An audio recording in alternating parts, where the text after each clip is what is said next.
The views and opinions expressed in the Golden Boot podcast are those of the speaker and do not necessarily reflect the views or positions of the Golden Boot podcast as a whole. Y'all ready to get rolling? Quiet on the set.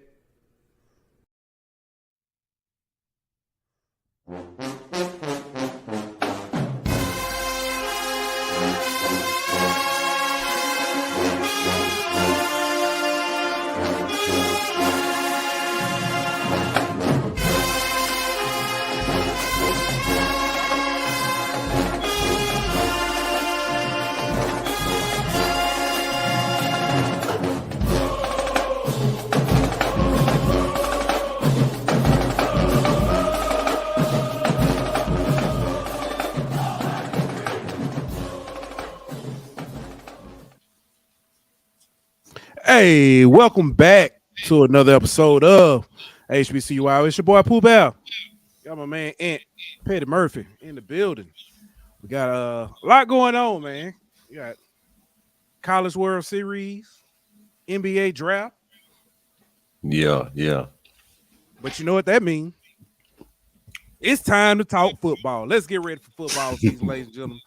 I don't care what nobody say. It's always football season. Every day. Listen, I found myself the other day at practice with the kids.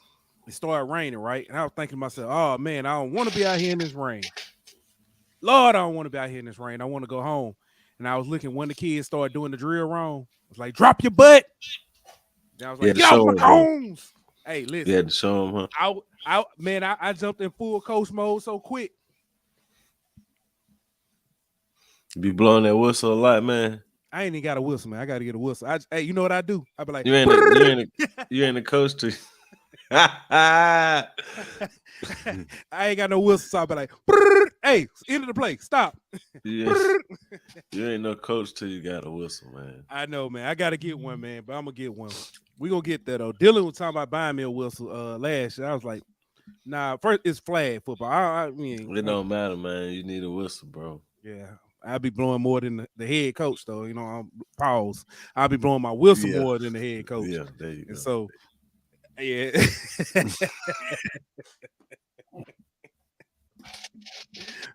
Oh, man. In the meantime, that's all you gonna hear from me. Right. Tell them kids stop. But man, I do want to start the show off like this. I want to give a major shout out. Ken Clark, Zoe Phillips, Marcus Williams from Tiger Talk 1400. That's saying our brothers over on Believe, Jackson State guys. They set out on a mission to raise $50,000. And they did it in 2 weeks. Major shout out to them, yeah, man. Major shout out. Hold on, man. We gotta give them their love, big man. Ups. Big ups. Yeah.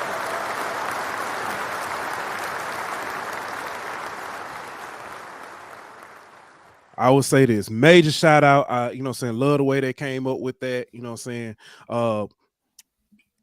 Y'all lists are still horrible. I will say that. I ain't talking about it. I'm gonna talk about it because they were coming after us about our list, and they put up a list that was just terrible. No, I was just playing. But in all seriousness, man, big shout out to them. Also, man, do want to shout out, man, Kamari Avery, man, from Bethune-Cookman. And also Jackson State defensive lineman Justin Ragan. I want to say that's right. I want to. It could. I know it's Ragan, but it's spelled like how the Raging Cajun spell it with no G on the end. That's how it's spelled. Yeah, Reagan. So, but man, both of those gentlemen were claimed by the XFL's St. Louis Battlehawks undrafted free agents, man. So, big shout out to those gentlemen. I know and Avery. Man, listen. AJ McCarron just got him a nice little weapon. Yes, sir. With that size and that athleticism, man, yes. He's gonna dominate. Big time. Also, man, I know there's been a lot of back and forth, man. Want to send prayers to Coach Deion Sanders. He is having to have emergency surgery. He had a blood clot in his groin area, so they're doing that. Man. Yeah, you hate to hear that, man. It's I know we kind of have our back and forth going, talk about, different stuff, but when it comes to stuff like this, life, Definitely. so gotta cherish them. Also, man, FAMU. Big shout out to former Rattler, Mr. G. Scott Uzel. He was named the vice president and GM for Nike North America. Major. Major shout out to him, man. Major. Yes, sir. So since it's NBA draft night, right? Talk to me. It's something you said we were gonna talk about. Let's go. Yeah, we gotta talk about it, man. Mm-hmm. We talk about it in football all the time. The lack of respect, the lack of recognition that the HBCUs get when it comes time for draft. Mm-hmm. I think it's worse in the NBA, honestly. I can agree.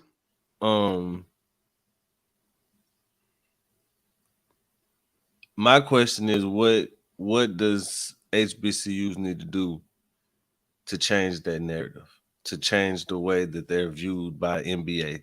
Because we've seen this year, we've seen multiple HBCUs go knock off the quote unquote Power 5 schools. Mm-hmm. We've seen them beat them in the tournament. You know what I'm saying? We've seen them beat them in whether it's the the NIT or the actual NCAA tournament. We've seen that happen. Mm-hmm. I mean, so like, what more does it take?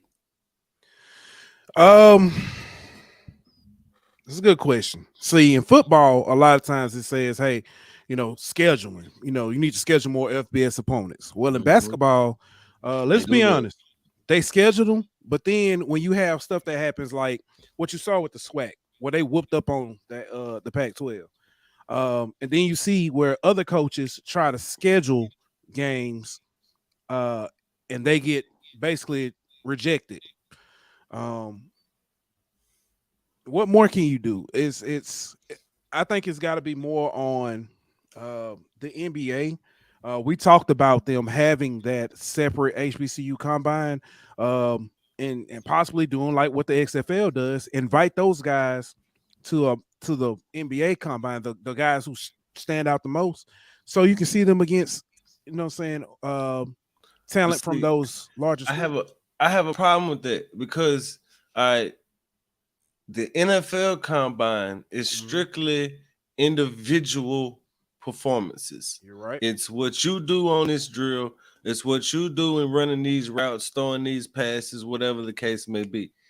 In basketball, the biggest part of the combine isn't the individual stuff. That matters, but the biggest part is the 5-on-5 games. Yeah. You know what I'm saying? How do you, especially for those guys who are, late first round, second round picks, it's how do you do in a 5-on-5 game like atmosphere against other NBA caliber players? You don't always see that in college. You don't always see that overseas. So the doing it HBCU combine for basketball, that's not really giving those players a fair chance like it is in football, so to speak. Because in football, you're running the same drills. You can compare time to time. You know what I mean? You can compare how he ran this route to how he ran this route. You can't do that in basketball. In basketball, you can't say, oh, this guy shot this three-pointer against this 6'3" defender. Oh, but then he's over here in the other combine. Well, that'll be a 6'7" defender. You know what I mean? So you give him an opportunity to go against the 6'7" defender then and let Joe Bryan show what he's really about. Let some of these other guys show what they're really about. Sam Sessions and some of these other Shandarian Coward for Grambling. Let them go show what they're about against the people who y'all claim are NBA caliber. Completely agree. But when you say that, you also got to think about this. Joe Bryant he went to the pit this year. He was invited to the pit, so he has it. Yeah. What more do you need? And granted, the draft isn't over yet, but the writing's on the wall. But my point is this though, bro. Like if you could pull up whatever one of them mock drafts you want to pull up, whatever one you want, you can pull up whatever big board you want to pull up. Show me where they at. You know, show me the names from HBCU players, from HBCU athletes. Show them to me. They're not there. They're not getting the recognition, bro. And it doesn't matter that a Grambling knocks off multiple Power 5 schools in a year. It doesn't matter that Jackson State goes on the road and beats a mid-major school. You know what I mean? None of that matters. Yeah.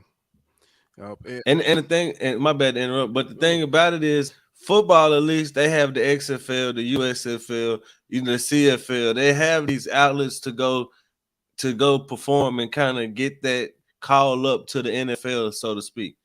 In basketball, you got to go overseas to get that. G League or overseas. I mean, honestly, how many G League opportunities you getting these days? Yeah, because a lot of them G League guys are drafted who on two-way deals with their NBA team. That's true. So I mean, it's the route to the NBA isn't there for the undrafted guy like it is in other sports. Yeah, it's I don't know, man. But Dave pops up. Dave Irwin says it's easy to put them on the court together, but for some odd reason, people who are smart enough to make these suggestions just aren't doing it. It has to be something to today, and I hate to just go to racism, but damn, what is it? And I agree. I mean, I ain't gonna be the one to just automatically go to racism neither, but all I'm saying is there's something that needs to be done. It has to be something that ain't getting done. I mean, just tell me what it is so that we can give HBCUs the same opportunity, the athletes from these HBCUs the same opportunity as a guy from UCF who just went in the lottery. You know what I mean? Like, UCF ain't no basketball powerhouse. You know what I mean? They found him. How come they ain't finding these guys from HBCU? I mean, I just want to know. Yeah. I do want to say that if it weren't for the pay, never mind. I ain't gonna go there. Never mind. Because I was going to talk about how they, saying about this going overseas. Well, I'm gonna leave it alone because that's gonna go down the avenue I don't need to. But man, hey, also I do want to shout out Anthony Lawrence, man. Got my Southern shirt from him. You know what I'm saying? Appreciate you, Anthony Lawrence Collections. Great product over there. But man, we got some special guests. We got some special guests. I got some royalty in the house, huh? Yeah, we got some royalty. We got some get my where my cup at? I got to find me a cup. Hey, they got a ring on that finger now though, bro. What? It's a ring on that finger when they hold it up. Gotcha. Then we got we got somebody who got two rings. So I guess I don't know how they they do like them. I don't know. We gonna get to it though. I don't know what they do these days. Man. No comment. All right, man. Let's before we get going, man, let me shout out to our sponsors over at BetOnline. BetOnline.ag. We'll be back in 1 minute. BetOnline.ag is your number one source for all your sports information, stats, news, and scores. Get the latest odds, lines, and player injury reports for this year's NBA and NHL playoffs. BetOnline is always your sports information headquarters. This season, we have you covered for all your sports wagering needs. We have everything from NBA, NFL, MLB, and NHL to golf, tennis, UFC, and boxing. BetOnline is the fastest and easiest way to get your betting info, including live betting options and your favorite casino and card games that you can play right from your home. Head on over to betonline.ag today or use your mobile device to get in on the action. Be sure to use the promo code BLEAV to receive your 50% welcome bonus on your first deposit. BetOnline, where the game starts. Ooh, we had to bring back royalty in this thing. From the X's and O's podcast, the queen of the X's and O's podcast, Miss Erica Lee. Welcome back. Also, hold on. I got to get it right because he don't like if you don't get it right. From the What's Going Down episode of That's My Mama. You might have seen him in your church speaking. Raising funds for them boys in Durham. Mr. Joshua Sims. Welcome back, lady and gentlemen. Thank y'all for joining us. You forgot the senior. But I'm sorry. The scene. Yeah, you're right. Welcome back, ladies and gentlemen. How y'all doing this evening? You know, you do me so dirty. You gonna leave something out every time you do my every intro. time, bro. Every time. I just can't get it right. I just can't get it right. Listen, I'm gonna say this. I'm gonna say this on the front part now, so I won't get in trouble with the CEO. She's on here with us, so I'm not gonna get in trouble. I'm technically on June break. I'm on vacation right now, so I don't want no problems. Do not send me an email. I'm sorry that I'm out and about like this. This is not how you would like me to be represented. So to all of our partners and sponsors, I'm on June break, and I'm supposed to be out getting some wings. So I just need to say greetings to my fellow co-champ. It's so wonderful to see you. I even got my football jersey on. I'm ready. Yeah, I see you. She in the spirit over there already. Ain't no co-championships in the national championship, y'all. Y'all know that. We don't got no MEAC. We don't got no MEAC championship shirts running around Durham. We only got daddies walking around right now. So we ain't even think about that co-championship. Y'all can have that. Yeah. Oh man, but hey, that's real. Appreciate y'all coming on with us, man. On kind of short notice, but we wanted to do it right.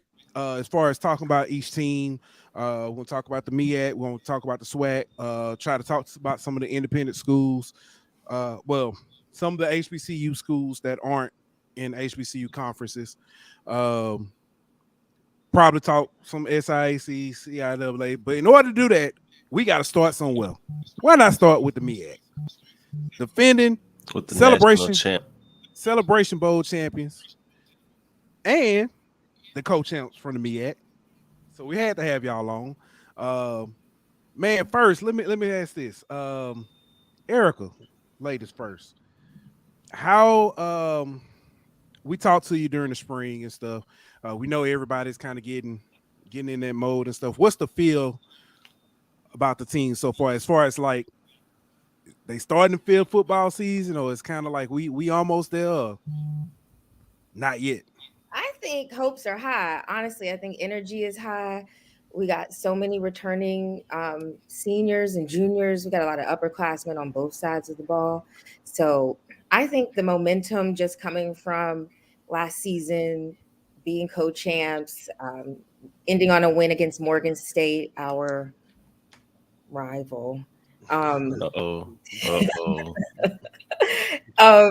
I think expectations are high this season, honestly. And I think I was discussing it with my dad a couple of days ago. I think if we get out of September with 3 wins, no less than 2 wins, I think we have a good feelings going into MEAC play. Okay. Josh, same question, man. What's the feels around campus, you know what I'm saying, with the defending Celebration Bowl champions? Well, honestly, man, right now, and I have enough conversations with the coaches to notice that, right now they've completely flushed out last season. The biggest motivation that they have, and it's not a shot to those guys down in Orangeburg, is the biggest motivation that they have is seeing what happened in South Carolina State a year after a national championship. And that is literally what's plastered on the walls, what's framed inside of the halls, what's inside the weight room, is that you don't want to become the example. You don't want to be that example of another team that wins a national championship and then they fall off. So right now at 1801 Fayetteville Street, these guys are not even thinking about what happened in December of 2022. The focus is 110% on the 2023 season, but it does make it a little bit easier to focus on the next season. I won't say easier. It makes the process a little bit more simplified when 90+% of your team from last year, it was a national championship team, when 90+% of your team is back, you've got arguably the best HBCU NFL prospect that we've had at the quarterback position in well over 15 years. And then you've got an entire offense back. You got a defense that's ultra motivated. You got transfers in that look to come in and be able to help early and often. I mean, you just got a motivated bunch in Durham. So it makes it a little bit better, but I will say that right now their focus is almost like it didn't even happen. It's almost as if it didn't exist. And that is the mentality that you want when you want it. You know that you're going to be the hunted, but you also got to remain the hunter. Yeah. So Erica, I know this was kind of new territory for y'all. So how do you kind of temper expectations? Because I know y'all, like you said, y'all are riding high based off what y'all did last year, bringing a lot of people back. But how do you kind of stay grounded and kind of, you know what I mean, stay focused on the mission and not let last year, like Josh was talking about, not kind of not looking both directions at the same time and not resting on what you did last year. I mean, honestly, let's be frank, it is Howard football. I don't think tempering expectations is hard for us. Um, like there's like this hope and then there's this reality, and we kind of are falling in between that, honestly.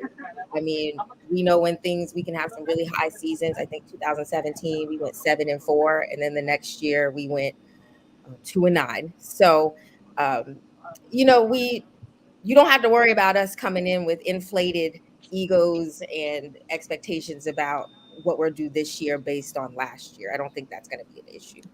Well, okay, in that case, then how do you build on what you did last year and avoid having a scenario where you go 2-9 following a good season? I think that's what Coach Scott is really trying to convey to the team. Like, it was great last year. We got a lot of returners. Let's just keep our nose to the grindstone and keep building. But the schedule looks favorable. I will say that. And I think that helps. I mean, we stayed on the road almost all season last year, and we have a lot more home bouts this year, which is great. I got a question for you, Erica. Before we switch back over to Josh, y'all had some kind of coaching changes and stuff like that. How is the how's the new staff gelling and stuff?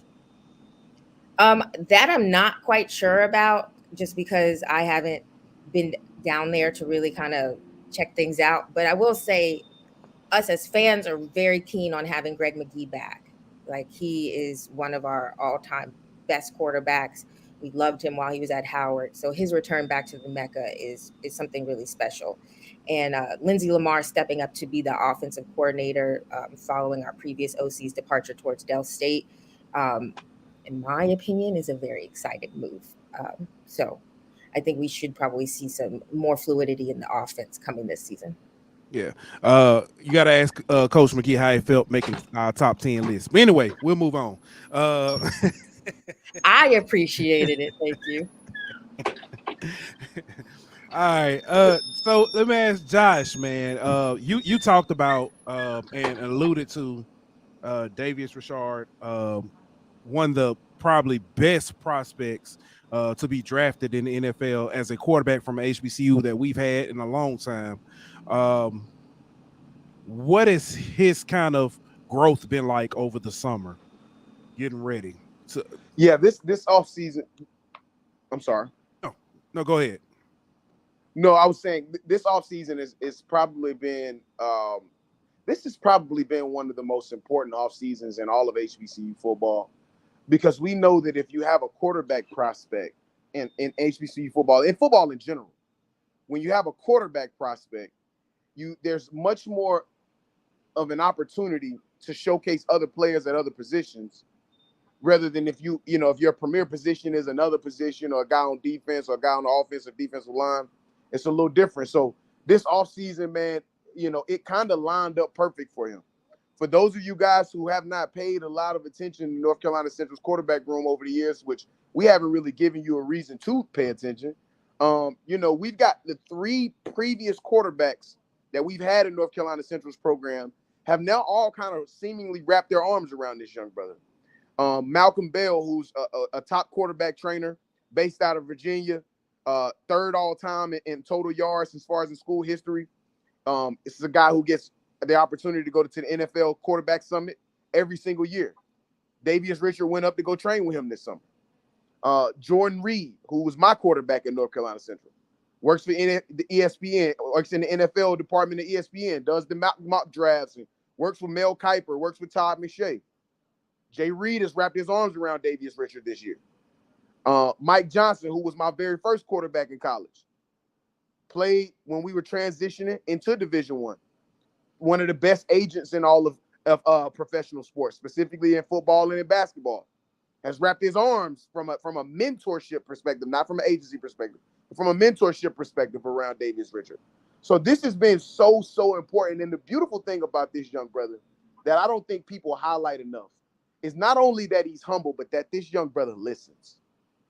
He listens to the guys. I mean, we've had, Air Harvey come back into the program and be more active. Our all-time lead, he's our GOAT. He's back in the program. He's had a chance to mentor Davius. I mean, this has been an incredible offseason for this young brother. But it'll mean nothing if he doesn't come back next season and do what we hope and wish that he's going to be able to do. But we know for a fact that he has the skill and ability to do. So we're looking forward to it, man. I think everybody's wrapped their arms around him. He's listening. He's a humble guy. He's just a guy that likes to put his head down and work.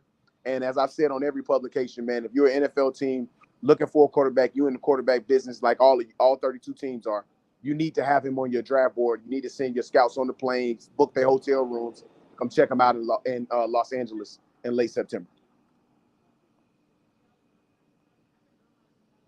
For sure, man. And I'm ready to see what he does in that game, because that's the game that everybody's gonna point to say, what he either did or didn't do against Power 5 competition. So I'm ready to see him show out there on that big stage. But Miss Erica, looking towards next season, what's one thing that you're kind of hoping that improves from last season going into this season for the Bison? I've had my critiques of our quarterback, Quentin Williams. I mean, a lot of people are high on him. I think I'm probably a little overly harsh. I would like to see him get the ball out quicker, make the decision quicker to run when the play is not developing. He's a pocket quarterback. That's what he is. I would like to see him run a little more. I think that's one thing that Davius Richards is a dual threat, right? Like, he can really see the field, and if the play isn't there to throw, he's going to run. I would like to see Quentin do more of that. I think a lot of the times where a lot of the games we lost last year were close, save for Central. A lot of the times, the difference to me was some of that decision making in the pocket. And so I'm hoping that Greg McGee will have helped him to improve a little bit more. I mean, he was second in the MEAC in passing, second in the MEAC quarterback total yards.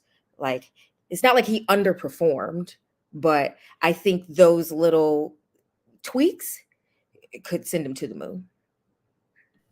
Yeah, I got you.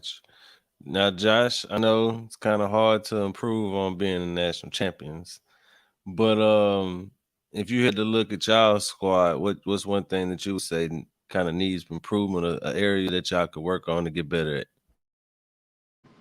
Well, I mean, this was self-proclaimed by them. I mean, we needed to be better on defense. This was self-proclaimed by the coaching staff. This was self-proclaimed by the players themselves. By our defensive coordinator, who's probably the most winningest coordinator in all of probably college football at this point. I mean, it's, Courtney Cord has won now 5 national championships as a coach. I mean, this is probably the most winningest coordinator in all of college and all of HBCU football. Nonetheless, we needed to be better on defense. And if you guys have been paying attention, there were some specific positions that we definitely need to get better at. Most notably on the defensive line. We returned a defensive backcourt that has 2 All-Americans. A lot of people forget that Brandon Codrington was an All-American one season, not last season, but the season prior to. He's back. We've got Khalil Baker, who was all-world last year. We've got all of those Cole Jones and all of the other guys that we have in that defensive backcourt that is healthy. Linebackers have been together since they were freshmen. All of these guys are back. And the biggest question was, what do we do up front? Defensive line was our biggest question going into the offseason. They remained the biggest question for us last season. That Howard offensive line was very, very good. I was not necessarily surprised because it was homecoming and you can put together a scheme against a really good offensive line. if you do it right. So I thought that was our biggest question. Oh, we got some guys back healthy. Jaden Taylor is back healthy. Quintez Tez is back healthy.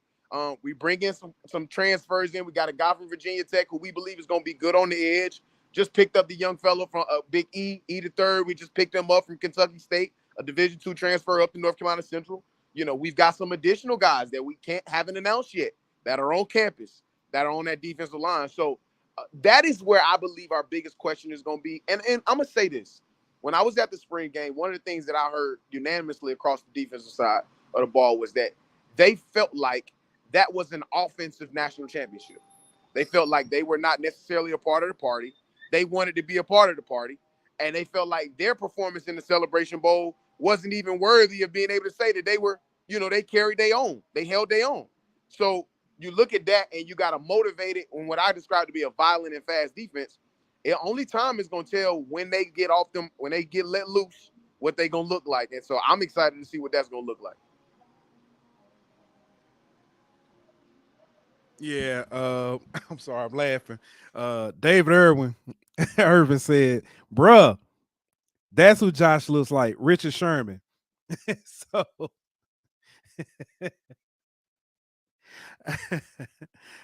I don't know about look, but I can see the mannerisms, kind of the talk. But I tell you what, Richard Sherman. Yeah, I don't know. I don't know about look now, but I take the mannerisms. Yeah. Don't you ever try me with a school like North Carolina A&T. Yeah, school. We don't call them that now. We call them school down the highway. All lowercase letters. Yeah, but I'm not gonna call them that. I'm not gonna call them that. You know what I mean? But I understand. But let me ask this, Josh. And I hate to keep going back to Davis Richard, but you've almost got to push a Heisman-like campaign just to get him attention, to kind of raise awareness to get him drafted. When you look at some of the great HBCU quarterbacks that we've had, who didn't get that chance, does that kind of, I don't know, as an alum, push you to kind of say, hey, we got to do our part to kind of help these guys? Absolutely. I mean, I've been open and honest about the fact that the reason why I started HBCU Nightly and what HBCU Nightly is. We're new media. I'm biased, but I also have the ability to walk and chew gum at the same time. I'm pro North Carolina Central. I'm always gonna wave that flag. I'm pro MEAC.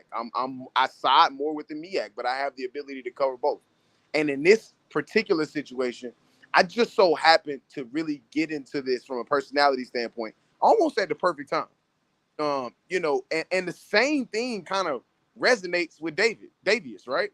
You almost couldn't put together a more perfect schedule for a guy who's trying to present himself to the NFL as a draftable quarterback. I mean, let's talk about this. I mean, Coach Willie Simmons said it a few weeks ago. I saw a documentary. He said it a few weeks ago. 1,500 guys get a chance to go play in the NFL. There's 7 billion people on this planet. You're talking about really, even in the NFL, you ain't even talking about 1,500 quarterbacks. You're talking about maybe at best 64. At best 64. That's if every single team in the league has 1 to 2 guys on their roster that play the quarterback position. You might have some teams that have 3 guys. So you're talking about, and then you're not talking about a new, fresh 64 guys every single year. That means you got to kick somebody out of a job. You got to do it old school style, like how we used to have. You got to kick somebody out of a job. You're going to have to take somebody's job. His job right now, along with all of our job right now, is to market, publicize, and advertise his skill set so well that he is in a position to take one of these 64 guys' jobs. Can he take another grown man's food off his plate? Does he have the skill and the ability? Does he have the tangibles, the intangibles to do that? That's life in the NFL. That's what happens. That's what you have to be able to present to show that you're going to have to go there. I think that he's shown the skill and the ability, but now it's all of our job as North Carolina Central graduates, as North Carolina Central football program, athletics department, the institution itself. It's all of our job. If we're talking about an institution's responsibility, is to present young men and women to the professional ranks whatever industry they're going into, we all have to wrap our arms around this young brother. And you just think about what this can do for the institution. The first quarterback from an HBCU drafted since 2006, God rest the dead, Tavares Jackson. As an institution, you have to be all on top of that. This is an opportunity. This is the front door of your institution being the football program. This is an opportunity for you to put your front door on Front Street. So there's a lot of conversations that are happening around 1801 Fayetteville Street. I think that North Carolina Central is one of the leading institutions where they don't hide behind the fact that we are sports. We really buy into our sports. Over almost $4 million was raised from the Celebration Bowl alone. I mean, the reality is that we are head over heels for this young brother. And it's only going to be a matter of time next year when the draft comes that you see this brother's name called. And when it's called, we don't know. We don't care. We just hope that his name is called. And we know what that can do for the institution and what that can do for a person like his family, him and his family, man. That's going to change their lives. Yeah. Erica, let me ask you this. What are some names for Howard that we need to know going into the season? Well, first, I want to say it's super cute. On the Howard football site, on the schedule, it has us penciled in for the Celebration Bowl. Just want to put that out there. So we were speaking things into existence, friends. We're speaking it into existence. Yeah, all right. Not that laugh. So we got a lot of names to really watch out for, honestly. Like the defense is senior laden. The defensive line, the offensive line is humongous. We got multiple 6'6", 6'7" dudes between 260 and 350 pounds on the line. We have gotten discernibly bigger on both sides of the football. On the defensive side, Kenny Gallup, he was first team all MEAC last year. He's 6'1", 210-pound defensive back. He's a senior. He's coming back. Blue Bloods named him to their preseason FCS All-American team. We're very high on Kenny Gallup. Led this MEAC in solo tackles, 58 solo tackles last year. On the offensive side, Demetrius Weatherspoon, he's a junior, 6'7", 340 pounds, offensive lineman. Brennan Brown is our senior tight end. You should watch out for first team all MEAC last year, 6'5", 250 pounds. Blue Bloods named him to their 2022 All-American team last year. Jarrett Hunter, our very celebrated senior running back from last year, he's back. Eden James is a sophomore. He had a lot of hype coming in last year. I thought he was underutilized last year as a freshman. Y'all probably saw me tweeting about that a lot. He is our not so secret weapon, and I think he will be utilized quite often this season. So we got some studs, and I think if they can put it all together, I feel like, you know, the MEAC competition, the MEAC race will come down to the wire in November. Yeah. So Josh said the schedule lines up pretty well for you, for Davis and for y'all. So earlier this month, you all on the HBCU Nightly Show. For y'all who don't know, go check it out every Wednesday. Y'all predicted North Carolina Central to go 10-1. Are you good with that? Would you make a change to that, or are you standing by that 10-1? Listen, I'm gonna go with the panel. I'm gonna side with the panel. I'm gonna side with the panel. I'm gonna just keep it real, man. Listen, I don't know. You okay with that 10-1 as long as it's a national championship with it? No, I'm not okay with 10-1. I'm gonna go with 10-1 because that's what the panel voted on. Okay, I'm with you now. I am of the impression. I've watched enough of their film. I've studied enough of that team. I am of the impression that UCLA is not a better team than we are. All right, and I've had a chance to see the board, and this is something that I've had the opportunity to do that I know that everybody else on the panel has not had a chance to see. I've had a chance to be in Durham and see what's on them boards and what's the strengths and weaknesses of that team, what the coaches see what it is, and there's a bounce in the step of our coaches in Durham There's something that they see. And so I will be in LA. I'm going to leave it at what the panel said. The panel said 10-1. I'm going to go with 10-1. But I'm going to tell you now. Don't be surprised if it's 11-0. When it happens, I anticipate probably our biggest show ever on HBCU Nightly when it happens. Willie Simmons gave us a great, Willie Simmons, coach, shout out to Coach Willie Simmons down in Florida A&M, man. He gave us a great blueprint and a manuscript as to how you defeat teams like that. And ladies and gentlemen, in case you don't know, it doesn't matter how many more scholarships you have. It's only 11 guys that can be on the field on each side of the ball at a time.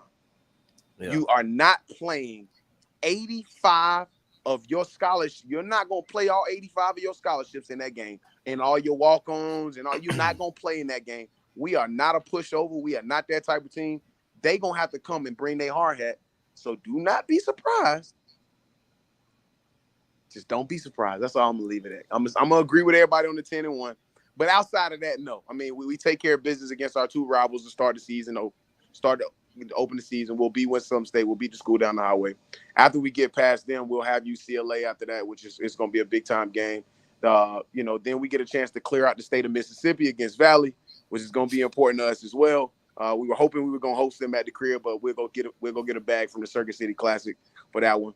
And then we go into a really tough part of our schedule. We got a couple CAA schools that one in particular that we got to get our face back against Campbell. We got to get our face back against them. Elon, we got to take care of business against Elon as well. We'll have Campbell at the crib. We'll have Elon on the road. After that, we get a chance to get a break, and then we go into conference. And once we go into conference, all gloves is off, everything, all that stuff. Eric, I hear you. I know y'all got it penciled in. That must have been a number 2 pencil and something that can be erased. So I hope that y'all can be able to erase that pencil marking y'all put on there on that website. November 11th. Listen, on my birthday, November 11th. We come up to Green Stadium. And ladies and gentlemen, 2400 Northwest. I'm coming to stay at Erica's house that weekend. I'm going to kick my feet up. We going to beat the brakes off of me. Hopefully, she don't kick me out and send me back to Charlotte. Not at Green. Like I'm a bus. Not at Green. Listen, can anybody remember the last time that Howard beat us in their stadium? Does anybody remember the year? I don't.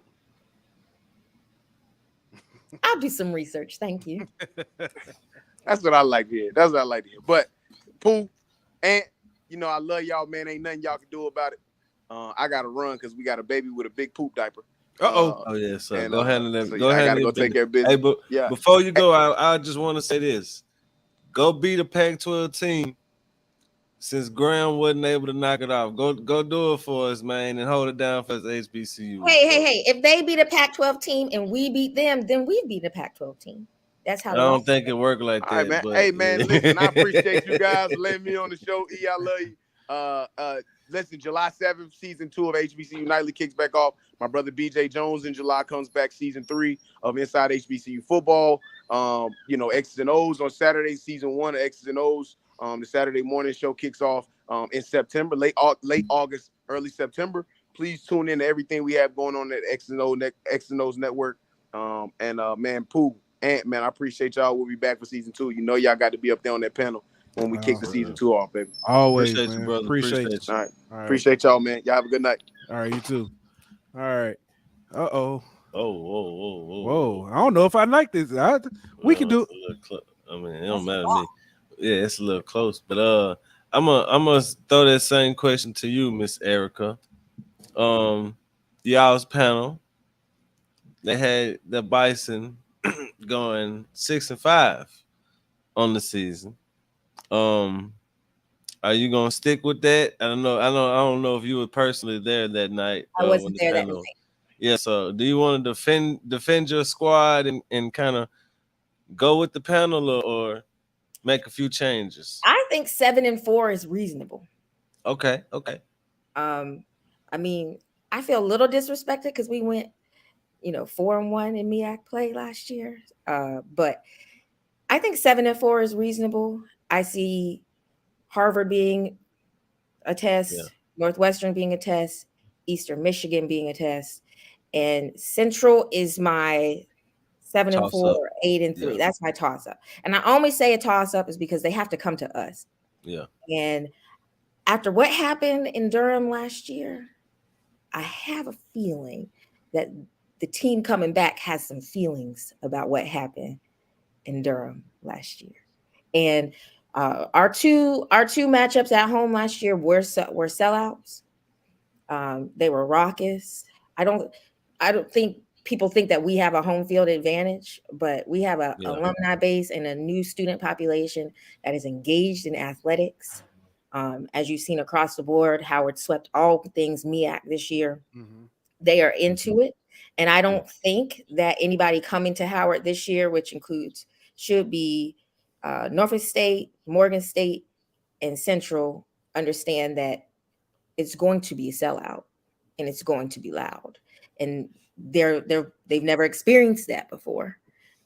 So I think our sixth man, so to speak, will help us in those games. So let me ask this, Erica. Sellout crowds, are those day games? Because I know they trying to gentrify y'all neighborhoods and they be trying to tell y'all keep the noise down. Man, this dude. Well, they are day games because we don't have lights, you know. Oh. We brought them in for the Morgan game years ago. That's so crazy that like the two most prestigious HBCUs don't have lights. Yeah. I know y'all said that y'all are working on getting lights and stuff. But on a serious note, you talked earlier, you were talking about your the defense and listing the size and stuff of those players. The MEAC in the trenches has probably some of the biggest players in HBCU. I don't know if that's a good question. I was gonna say, how does that help as far as like, because seeing a lot of those linemen get drafted and stuff? I mean, I'm not sure, but I will say Howard has a pretty good record of getting players drafted. We have a few more than some of the other schools who, have storied programs. So at skill positions, we've gotten several folks drafted, Antoine Bethea being chief amongst them. So we do have those connections with the NFL. Antoine Bethea is always around the program too. So in the same way that Central's kind of working on Davius Richards' behalf, we've always kind of had that same presence with working to figure out which players can go and which have the best potential to get pulled up. So we have some Super Bowl rings from Howard, but people think we're not an athletic school.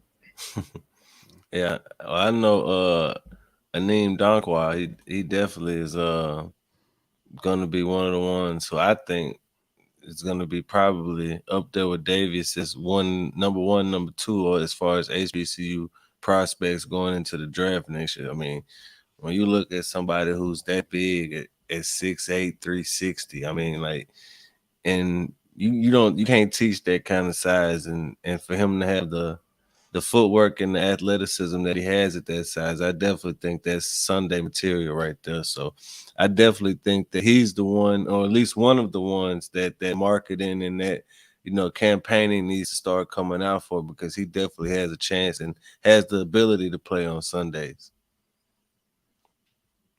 Yeah, I mean 6'8" on one side and 6'7" on another. Yeah, I mean that's NFL size right there. Yeah. People are taking notice of our offensive line. Honestly, they were talking about it last year, but this year I think it could be a problem. Yeah. That's NFL size for real. And I mean, you don't really see that on the FCS level, much less the HBCU level too often. You know what I mean? When you talk about having a pocket passer quarterback, there ain't nothing else that you can ask for but that right there. You know what I mean? Having two guys who can protect his blind side and keep him from taking those hits. So it's setting up perfectly as far as the personnel. It's just as far as the execution now. This dude right here, man. I'm sorry. I know it's HBCU out, but what a game. Right here, God. Is it baseball? Yes. Yeah. Who they beat? Wake Forest. Wake Forest walk off. Wake Forest's first loss, right? No, that's second. They just got eliminated. Yeah, that's it. On a walk off in the 11th inning. Ooh, hey, you know the crazy part about it? Shout out to our good friend Alan Bell. I had LSU -1.5. Boy. Hey, 0-0 in the bottom of the 11th, and they just hit a 2-run walk-off home run. Oh man, yeah. The baseball World Series has been fun. The college baseball World Series has been crazy. It's been crazy. Yeah, it's been crazy. And for I know we don't really talk a lot of baseball here, but for like college baseball season, it's been a lot of offense. You know, it's been all runs, home runs, and all that. Got to Omaha, and it just like, nothing. Home run games. You know what I mean? It's like it's been a very staunch difference from what we've seen all season, but I kind of like it. Yeah. Man, Erica, let me ask you this. I'm sorry, I had to. That just look. I've been following the whole World Series. I've been watching it every night. Yeah. So let me ask you this: what game do you have circled on your Oh, I think we know the answer to that. Well, I'm interested in what y'all think. Go ahead, Ant. Even though I think the game with Central might have the most ramifications for next year, I think the answer to that question is obviously Morgan State. I'm telling you, it's Harvard because they auditioning for the Ivy League. It's got to be the Harvard game. No, I'm just playing. Neither of the two. Although I think Banks has something up his sleeve because he's trying to one-up me for what I did at that basketball game a couple months ago. Okay. I feel like he thinks he's going to pack the stands or something. Poor kids almost got in a fight at the basketball game. I felt really bad about that. The game circled on my calendar, honestly, and every year it's Hampton University. Oh, because it sets the pace. Gotcha. Losing to Hampton early is ominous for us. Period, and that's every year. You know, we take them. We face them the third game of the season.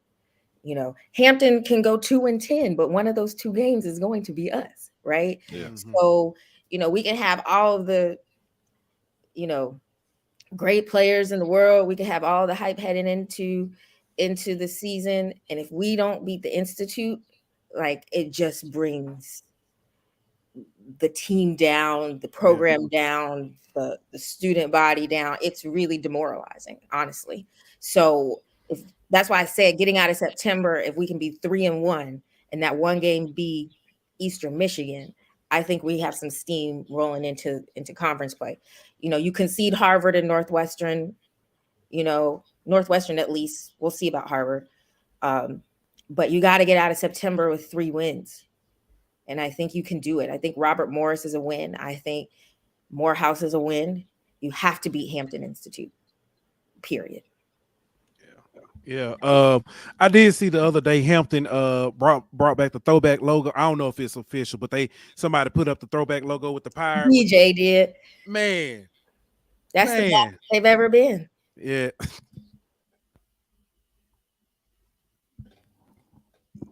We'll talk after the show. We'll talk after. My bad, y'all. It came out. Let me pull it back in. Oh, you ain't gotta apologize. I appreciate the petty. Yeah. Speaking of petty, I was messing with you the last time you were on about was P. Diddy. Did he ever write the check? He did pay the first installment of the money he said he was gonna get to Jackson State. So, you know what I'm saying? Shout out to that. Shout out to JSU, your donation from Howard University alumni. I hope you enjoy it. Now stop calling yourselves the Mecca. No, they're not the Mecca. They're the Mecca. It's a difference. The word Mecca should not be used in any context related to Jackson State University. Thank you very much. God, there was something else I was going to ask you about, Erica. You talked about it earlier. The emphasis on athletics hasn't always been there for Howard. That is starting to change. Especially with track, football, basketball, softball, what's the one that rugby? the rugby team, swimming. Golf, swimming. Yeah. So was this a strategic push at the right time, or is it just that everything lined up? I think it was a strategic push with President Frederick. You know, he's leaving out as of September 1. He came on in 2014, so almost 10-year tenure. And he wanted to align all of his strategies together, you know, emphasis on making sure that Howard was in good financial standing, you know, strengthening academic programs, strengthening the profile of the university, expanding the endowment, which I understand we have another big gift we're announcing here soon. But also aligning the athletics piece. Because quite frankly, for a long time, it was embarrassing and it really didn't need to be. I know he was quite aggressive in how he hired coaches. There were some bumps along the way, most notably in the football program. But the ship was righted, and you give them enough time to develop, to recruit, to retain, and to perform. And it all just comes to a head. I mean, the swim team was about to be like disbanded. And now it was on the cover of Sports Illustrated within 6 or 7 years. Yeah. You know what I mean? Like, you know, putting your resources where your mouth is a big part of it. You know, getting people to buy in, creating a culture that we haven't had in decades. And then all of a sudden, the ladies kind of took the lead quite quickly. Within, you know, we had SWAC championships in women's soccer. So we was traveling down to the SWAC and winning. Volleyball was going to the NCAA every year. This year was one of the first years we haven't gone to the NCAA in like 4 or 5. And then all of a sudden everybody started tracking. I mean, golf. I mean, we had that HBCU Invitational. I think we beat Central by like 180 strokes. I don't even know why they played. It was really just, everything is just tracking, and to see the revenue sports finally come up to snuff was really, really exciting. Yeah. Well, and you got anything else before we get up out of here? Because listen, I'm fired up. I'm ready for football season. Yes, sir. I do want to thank, I know Josh was, had to leave. I want to thank Josh for coming through. Erica, is always thank you for bringing such grace and class to our show. Representing the Mecca. Not the. Yes, indeed. They're trolls, that school. I'm not. I ain't going though. I'm leading them folks. Why are they like that? I'm leading them folks along today, man. I don't understand it.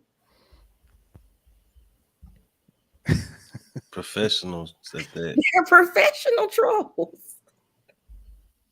Yeah. Oh man. But again, Erica, I know Josh mentioned it. If you got anything you want to put out, so I know Josh talked about X's and O's, HBC Nightly, but do you have anything else you want to put out? Yeah, we're starting a Saturday show with X's and O's, pregame coverage. We're going to be doing some live shows in person. So that's super exciting. I just literally made all my flight arrangements for all the places we're going.